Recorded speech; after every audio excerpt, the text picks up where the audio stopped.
নমস্কার। যুক্তি তর্ক সঙ্গে অর্কই আপনাদের স্বাগত। আপনাদের সঙ্গে আমি অর্কপ্রভ সরকার। ডুমসডে বাংলাদেশে চলে এসেছে। Doomsday has arrived in Bangladesh. But why does not the last trumpet sound? Who holds the reins of the final catastrophe? এই প্রশ্নগুলো উঠছে, উত্তরটা আমি দিয়ে দিচ্ছি আপনাদের। ইউনূস এবং তার জঙ্গি সাথীরা holds the reins of the final catastrophe. কেন? দেখুন, 2025 সাল জানুয়ারি মাস শেষ হওয়ার মুখে অনেকে নতুন বছরে অনেক কিছু রেজলিউশন নেন যে এইভাবে আমি এই বছরটা কাটাবো। ইউনূসের অন্তর্বর্তী সরকারও রেজলিউশন নিয়েছে বাংলাদেশে। কি সেটা? যে বাংলাদেশকে জঙ্গি রাষ্ট্রে পরিণত করব, ধর্মীয় সংখ্যালঘুদের এথনিক ক্লিনজিং করব এবং বাংলাদেশকে খাদের অতলে তলিয়ে দেব সব পার্সপেক্টিভে। দেখুন, বাংলাদেশের একেবারে প্রাথমিক থেকে উচ্চ মাধ্যমিক স্তর পর্যন্ত ছেলে মেয়েরা বিনামূল্যে পাঠ্যপুস্তক পায়। বছরের একদম প্রথমে 40 কোটি বই। এবার পায়নি, দু একটা পেয়েছে। কারণ কি জানেন? কারণ হচ্ছে এটাই, বাংলাদেশরা টেন্ডার ডাকে, ওদের এই যে পাঠ্যপুস্তকের বোর্ড, শিক্ষা মন্ত্রক, সেই টেন্ডার অধিকাংশ ক্ষেত্রে ভারতীয় প্রকাশকরা পান। কারণ বাংলাদেশের মুদ্রণ শিল্প সেভাবে উন্নত নয়। তাই উগ্র ভারত বিরোধিতা করতে হবে। তো সেই উগ্র ভারত বিরোধিতার জন্য এবার টেন্ডারও ডাকা হয়নি, বইও ছাপা হয়নি। একটা মাস চলে গেল প্রায়। এখনো বাংলাদেশের প্রাথমিক থেকে উচ্চ মাধ্যমিক স্তরের পড়ুয়ারা বিনামূল্যে পাঠ্যপুস্তক পেলেন না। অনেক উপদেষ্টা জ্ঞান দিচ্ছেন ডাউনলোড করতে। আরে তথ্য প্রযুক্তি বা ইন্টারনেট পরিষেবা কি এত উন্নত? ঢাকা, চট্টগ্রাম, রাজশাহী, সিলেট, খুলনায় হয়তো ছাত্রছাত্রীরা পারবেন, কিন্তু তার বাইরে যে বিস্তীর্ণ গ্রামীণ বাংলাদেশ আছে, সেখানকার ছাত্রছাত্রীদের পক্ষে সম্ভব ডাউনলোড করে নেওয়া? আর ডেটা চার্জ যেভাবে বাড়িয়েছে ইউনূসের অন্তর্বর্তী সরকার, মোবাইল রিচার্জের খরচ যেভাবে বাড়িয়েছে, বিভিন্ন কর বসিয়ে, ভ্যাট বসিয়ে, তখন এটা তো কার্যত ইম্পসিবল। অর্থাৎ অনেক দিন হয়ে গেল এখনো বাংলাদেশের স্কুলের ছেলেমেয়েরা বিনামূল্যে সরকারি পাঠ্যপুস্তক পেল না। খবর পড়ছিলাম বাংলাদেশের মেট্রো রেল, তার টিকিট ছাপা হচ্ছে ভারতবর্ষে। শুনুন, মেট্রো রেলের টিকিট ছাপবে ভারতবর্ষ, কিন্তু পাঠ্যপুস্তক ভারতীয় প্রকাশকরা যাতে ছাপার বরাত না পায়, সেই জন্য ইউনূসের অন্তর্বর্তী সরকার বিনামূল্যে যে পাঠ্যপুস্তক তাদেরকে দিত সেটা এবার বন্ধ করে দিয়েছে। 2, এখন ধরুন আমন ধান কাটার মরশুম। কয়েক কোটি বাংলাদেশের মানুষ প্রত্যক্ষ পরোক্ষভাবে যুক্ত। ধান কাটা হলে তারা কি করবেন? বেকার হয়ে যাবেন। কেন?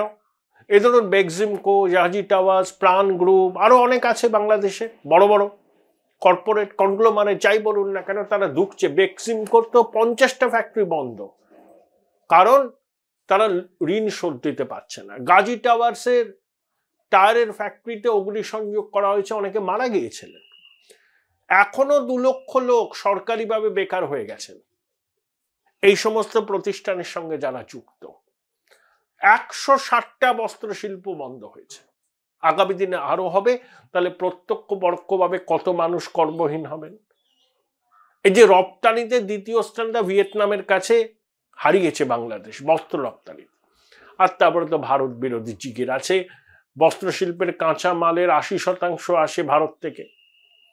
ওরা যে সিমেন্ট ফ্যাক্টরি আছে, তার চুনা পাথরের অনেকটা আসে ভারত থেকে। নিত্য প্রয়োজনীয় জিনিস আছে, চাল আসে, সবই আসে, চিনি আসে। বাংলাদেশ পাকিস্তান থেকে নাকি চিনি আমদানি করবে। আরে পাকিস্তান বাংলাদেশ এই ভারত থেকে কয়েকশো মিলিয়ন ডলারের চিনি আমদানি করে। তাহলে তারা যখন বাংলাদেশে চিনিটা রপ্তানি করবে, তখন ভারত থেকে যে মূল্যে কিনেছে তার উপর দাম চড়াবে, নইলে তাদের প্রফিট হবে কি করে? অর্থাৎ এমনই ভারত বিরোধিতা যে বেশি দাম দিয়ে পাকিস্তান থেকে তারা চিনি আমদানি করবে। অর্থাৎ হারিয়ে যাওয়া ভাইকে খুঁজে পেয়েছে, তো সেই ভাইকে ধুঁকতে থাকা ভাইয়ের অর্থনীতিকে চাঙ্গা করার দায়িত্ব তো নিতেই হবে ইউনূসের অন্তর্বর্তী সরকারকে, এবং সেটা তারা করছে, সচেতনভাবে করছে। যে বাংলাদেশের আপনার মুদ্রাস্ফীতি কত? খাদ্যপণ্যের হচ্ছে 12% উপর, সাধারণ হচ্ছে 10%। আচ্ছা, অর্থনীতি হচ্ছে 400-450 বিলিয়ন ডলার। তাহলে এবং মাথা পিছু আয় কিছুদিন আগেও ছিল 2800 মার্কিন ডলার প্রতি বছর। এখন কত আমি জানি না, কিন্তু মুদ্রাস্ফীতি, খাদ্যপণ্যের মুদ্রাস্ফীতি 12%-এর কাছাকাছি, জেনারেল মুদ্রাস্ফীতি 10%-এর কাছাকাছি। 100 টাকার চালের কিলো। মাছ না কিনতে পেরে মাছের কাঁটা কিনছেন সাধারণ বাংলাদেশিরা। দেখুন, হাসিনা আমলে অনেক গন্ডগোল হয়েছে, ফিনান্সিয়াল করাপশন হয়েছে, হাই হ্যান্ডেডনেস ছিল, নির্বাচনের নামে প্রহসন হয়েছে, কিন্তু হাসিনা আমলে 1 কোটি কার্ড দেওয়া হয়েছিল গরিব মানুষকে বিনামূল্যে প্রয়োজনীয় জিনিসপত্র দেওয়ার। সেই কার্ড অনেক বাতিল করে দিয়েছে ইউনূসের অন্তর্বর্তী সরকার। তারা বলছে সবাইকে বিনামূল্যে এসব কিছু দেওয়া সম্ভব নয়। তাদের নাকি প্রচুর বিদেশি মুদ্রা। আরে যা বিদেশি মুদ্রা আছে, সেই বিদেশি মুদ্রা অনেকটা চলে যাবে আদানিকে বিদ্যুতের বকেয়া বিল মেটাতে, ভারত সরকারকে প্রাপ্য মেটাতে, এবং অন্যান্য আমদানি করেছে বিভিন্ন জায়গা থেকে সেগুলো মেটাতে। IMF এর কাছ থেকে বাংলাদেশ তার জন্মলগ্ন থেকে 10 বার লোন নিয়েছে, বেল আউট প্যাকেজ। কিন্তু এবার IMF এর পূর্বাভাস বলছে অস্থির রাজনৈতিক পরিস্থিতির জন্য সেই লোন সিকিউরড নয়, লোন নিতে গেলে বিবিধ শর্ত আরোপ করছে। সেই জন্যই 100টা পণ্যে ভ্যাট বাড়িয়েছিল। আবার জঙ্গি সাহের কেউ কেউ বলছেন যে গীতা গোপীনাথন, IMF এর সেকেন্ড ইন কমান্ড, তিনি ভারতীয় বংশোদ্ভূত। ভারতের বিদেশ নীতি যখন বাংলাদেশের বিদেশ নীতির সঙ্গে মিলত, তখন IMF উদারহস্ত ছিল। 450 কোটি ডলার চেয়েছিলেন হাসিনা IMF এর কাছ থেকে ঋণ হিসাবে, IMF দিয়েছিল 470 কোটি ডলার। এখন IMF স্ক্রু টাইট করছে, জুন মাসের আগে আর কিস্তির টাকা দেবে না, এবং দিলেও তারা বলছে যে বাংলাদেশের পরিস্থিতি খুব খারাপ, খুব সংকট, পলিটিক্যাল ইনস্টেবিলিটি, অর্থনীতির বৃদ্ধি থমকে গেছে, কোনো নতুন বিনিয়োগ হচ্ছে না, সর্বত্র আনরেস্ট এবং প্রচুর বেকার, শিক্ষিত অশিক্ষিত সব রকম। অশিক্ষিত মিনস ধরুন যারা হাতে কলমে কাজ জানেন, হাতের কাজ জানেন, যারা বহু আপনার এই বস্ত্রশিল্পে যুক্ত ছিলেন, বহু মহিলা কর্মহীন হয়ে পড়েছেন, সংসার চালাবেন কি করে? অনেকে পেটের দায়ে অন্যান্য কাজ করতে বাধ্য হচ্ছেন, সেগুলো আমি আর পরিষ্কার বললাম না। Join Indian Institute of Hotel Management now. Right choice, right decision. সেই জন্য দেখছেন যে আমাদের দেশে ঢুকে পড়ার প্রবণতা, এখানে জনারণ্যে হারিয়ে যাব, নাম পরিবর্তন করে হিন্দু হয়ে যাব। ভারতবর্ষ জুড়ে পরিকাঠামোর কাজ চলছে, কনস্ট্রাকশন ওয়ার্কার হিসেবে থাকবো। এখানেও এখন বাংলাদেশ যেহেতু বস্ত্রশিল্পে ধাক্কা খেয়েছে, আমাদের ওই সাউথ ইন্ডিয়ার অনেক জায়গায়, এমনকি উত্তরপ্রদেশে বস্ত্রশিল্পের রমরমা, কোয়েম্বাটুর, সেখানে মানে প্রচণ্ড চাহিদা কর্মীদের। যারা বাংলাদেশে বস্ত্রশিল্পে কাজ করেছেন, কাজ হারিয়েছেন, তারা এখন ভারতের এই সমস্ত জায়গাতে কাজ খুঁজছেন, বেআইনিভাবে ঢুকে পড়ছেন। BSF এর দায় এড়াতে পারে না, এবং সংশ্লিষ্ট রাজ্যের প্রশাসনও দায় এড়াতে পারে না। আমাদের চিহ্নিত করতে হবে, এবং সেই চিহ্নিত করার উদ্যোগ নেওয়া হয়েছে। ধুবড়িতে আবার আনসার আল্লাহ বাংলার এক জঙ্গি ধরা পড়েছে।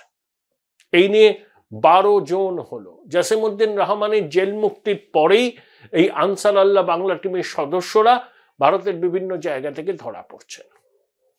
তাহলে এই হচ্ছে সার্বিক পরিস্থিতি। 2026 সালে বাংলাদেশ উন্নয়নশীল দেশের তকমা পেত। 30 বছর পিছিয়ে গেছে বাংলাদেশের অর্থনীতি। এই যে কোভিডের সময় যে কটা দেশে GDP 4% কাছাকাছি ছিল, তার মধ্যে ছিল বাংলাদেশ। বাংলাদেশের আর্থিক প্রগতি নিয়ে আন্তর্জাতিক সংস্থাগুলো সাধুবাদ জানিয়েছিল। এখন ওই বৈষম্য বিরোধী ছাত্র আন্দোলনের সময় দেখেছেন যে সরকারি পরিকাঠামোকে কিভাবে ধ্বংস করা হচ্ছে, মেট্রো রেলকে কিভাবে ধ্বংস করা হচ্ছে, স্থাপত্যকে ধ্বংস করা হচ্ছে। অর্থাৎ এই জঙ্গিরা চায় না বাংলাদেশ প্রগতির সড়কে হাঁটুক, তারা চায় তালিবানের মতো শাসন কায়েম করতে বাংলাদেশে। আমরা সবাই তালিবান, বাংলা হবে আফগানিস্তান, এই স্লোগান উঠেছে তো বাংলাদেশে। আইসিস এর পতাকা দেখা যাচ্ছে বাংলাদেশের বিশ্ববিদ্যালয়, ওয়াজ মাহফিল এবং মডেল মসজিদে ছয়লাভ হয়ে গেছে। মাদ্রাসা শিক্ষাকে বিশ্ববিদ্যালয়ের শিক্ষার সমমানের করেছিলেন হাসিনা। শেখ হাসিনাও এই মৌলবাদের বারবারন্তে দায় এড়াতে পারেন না। তিনিও ক্ষমতায় থাকার জন্য হেফাজত প্রমুখ কট্টরবাদী শক্তির সঙ্গে সমঝোতা করেছিলেন এবং তাদের দাবি মেনে বাংলাদেশের পাঠ্যপুস্তকে কিছু পরিবর্তন পর্যন্ত করেছিলেন। তাহলে এই হচ্ছে সার্বিক ছবি। 18 কোটির দেশ, বড় কলকারখানা নেই, বড় কর্পোরেট নেই, খুব একটা জিনিস বাংলাদেশ নিজে উৎপাদন করে না। গাড়ির যন্ত্রাংশের সবটাই যায় ভারত থেকে, রপ্তানি নির্ভর দেশ। শুধুমাত্র বস্ত্র শিল্প রপ্তানি করে বাংলাদেশ 80 কোটি ডলার, $80 বিলিয়ন আয় করত। লক্ষ্য ছিল $100 বিলিয়ন। এখন রপ্তানিতে বাংলাদেশ তাদের নিজের জায়গাটা ভিয়েতনামের কাছে হারিয়েছে। ভিয়েতনাম এখন বস্ত্র শিল্প রপ্তানিতে পৃথিবীর মধ্যে দ্বিতীয়। আর তারপর তো আছে ধরুন সংবাদ মাধ্যমের স্বাধীনতার প্রসঙ্গ। রিপোর্টার্স উইদাউট বর্ডার, একটা ফরাসি প্রতিষ্ঠান, তারা কি বলেছে যে বাংলাদেশে সংবাদপত্র এবং সাংবাদিকদের স্বাধীনতা নেই। পৃথিবীর 3টে বিপজ্জনক দেশের মধ্যে বাংলাদেশ তৃতীয় স্থানে সংবাদপত্রের স্বাধীনতা এবং সাংবাদিকদের কাজ করার স্বাধীনতার উপর। 100 জনের বেশি সাংবাদিকের উপর খুনের মামলা আছে, অনেকে জেলে আছেন, অনেকে পালিয়ে বেড়াচ্ছেন। 71 টেলিভিশনের সম্পাদক মোজাম্মেল হক বাবু, তার বিরুদ্ধে খুনের মামলা। ঢাকা জাতীয় প্রেস ক্লাবের সম্পাদক শ্যামল দত্ত, তার বিরুদ্ধে খুনের মামলা। এই হচ্ছে ইউনূসের অন্তর্বর্তী সরকারের চরিত্র। মুখে গণতন্ত্র, সংবাদপত্রের স্বাধীনতা, ধর্মনিরপেক্ষতার কথা বলবো, কিন্তু কাজের ক্ষেত্রে ঠিক উল্টো। আর ধর্মনিরপেক্ষ শব্দটা তো যে সংবিধান সংস্কার কমিশন হয়েছে তারা বাদ দিয়েছে। তারা বলছেন বহুত্ববাদ। আরে ইসলামী শাসনে আবার বহুত্ববাদ হয় নাকি? ধর্মনিরপেক্ষতা যারা শারিয়া চায় তাদের কাছে গলায় ঝোলানো বিষধর সাপের মত। বাংলাদেশের নাম পরিবর্তন হয়ে যাচ্ছে, এরপর হবে জাতীয় সঙ্গীতের পরিবর্তনের সুপারিশ। নির্বাচন হওয়ার কোনো সম্ভাবনা নেই, গৃহযুদ্ধ আসন্ন, রক্তক্ষয়ী লড়াই হবে মুক্তিযুদ্ধ বিরোধী শক্তি এবং মুক্তিযুদ্ধের পক্ষের শক্তির সঙ্গে। রক্তক্ষয়ী লড়াই হবে কয়েকদিনের মধ্যেই, কারণ ইউনূসের অন্তর্বর্তী প্রশাসনে জঙ্গি আছে। মাহফুজ, ওদের স্বরাষ্ট্র সচিব, আইন উপদেষ্টা, এরা এক একজন জঙ্গি। তারপর জঙ্গি জিহাদিদের ইউনূস সরকার জেল থেকে ছেড়ে দিয়েছে, আবার চিন্ময় প্রভু এতদিন ধরে জেলে আটকে আছেন, তার শুনানি হাইকোর্টে হবে। তা এই হচ্ছে আপনাদের পরিস্থিতি। কিন্তু অনেকে বলছেন যে দুর্ভিক্ষের পরিস্থিতি হতে পারে। যেভাবে কলকারখানা বন্ধ হয়ে যাচ্ছে, যেভাবে মানুষ কর্মহীন হচ্ছেন, যেভাবে জিনিসপত্রের দাম বাড়ছে, সরকার সাহায্যের হাতটা সরিয়ে নিয়ে গরিব জনতার উপর কর বসাচ্ছে এবং একই সঙ্গে র্যাডিক্যাল ইসলামের বারবারন্ত এবং উগ্র ভারত বিরোধিতা। পাকিস্তানের সঙ্গে আপনি যদি বনহমি করেন তাহলে আপনাকে তার খেসারত দিতে হবে। পাকিস্তানের সহযোগী যারা হবে তাদের প্রতি বিশ্বের সন্দেহ থাকবে, কারণ Pakistan is a safe haven for terrorism, extremism and organized crime. সবাই জানে পাকিস্তানের জিডিপির পরিমাপ হয় মৌলবাদ দিয়ে, আর রপ্তানির পরিমাপ হয় টেরোরিজম দিয়ে। তো সেটা বাংলাদেশের ক্ষেত্রেও হবে। তাহলে এই রকম যখন দেশ, বাংলাদেশ, এই পাকিস্তানের 3 কোটি বাচ্চা স্কুলে যেতে পারে না, পাথরবাজি করে। ইন্টারনেট ব্যবহার পাকিস্তানে সব থেকে কম। ইন্টারনেট বন্ধ করার জন্য কয়েক বিলিয়ন ডলার তারা রাজস্ব ক্ষতি করেছে। তাহলে নতুন মিত্র বাংলাদেশ, তাদের অবস্থা পাকিস্তানের মতো হবে। বেকারত্ব, মূল্যবৃদ্ধি, আইন শৃঙ্খলা পরিস্থিতির অবনতি, মৌলবাদের উত্থান, সাম্প্রদায়িক শক্তির রমরমা, মব জাস্টিসের বারবারন্ত, এগুলো হচ্ছে বাংলাদেশের এখনকার ছবি। এই রকম চলতে থাকলে অনেকে বলছেন যে দুর্ভিক্ষের কবলে পড়তে পারে বাংলাদেশ। আমরা তো আছি, আমরা তো আমাদের প্রতিবেশী দেশের মানুষকে কষ্ট দিতে পারি না। দরকার হলে বিনামূল্যে চাল পাঠাবো, অন্যান্য নিত্য প্রয়োজনীয় জিনিস পাঠাবো। আরে বাংলাদেশের মানুষ যাতে দুবেলা খেতে পায়। ইউনূসের সরকারের ওসব নিয়ে ভাবনা চিন্তা নেই, তারা জঙ্গি রাষ্ট্র চায়। কিন্তু ভারত সরকার তো নিজের দায়িত্ব অস্বীকার করতে পারে না তার প্রতিবেশীর প্রতি। আমাদের বসুধৈব কুটুম্বকম, আমরা দেব বিনা পয়সায় চাল, ডাল, গম, আটা, তেল, পেঁয়াজ, আলু সব দেব, সব, যাতে বাংলাদেশের মানুষ দুবেলা অন্তত খেয়ে পড়ে বাঁচতে পারে।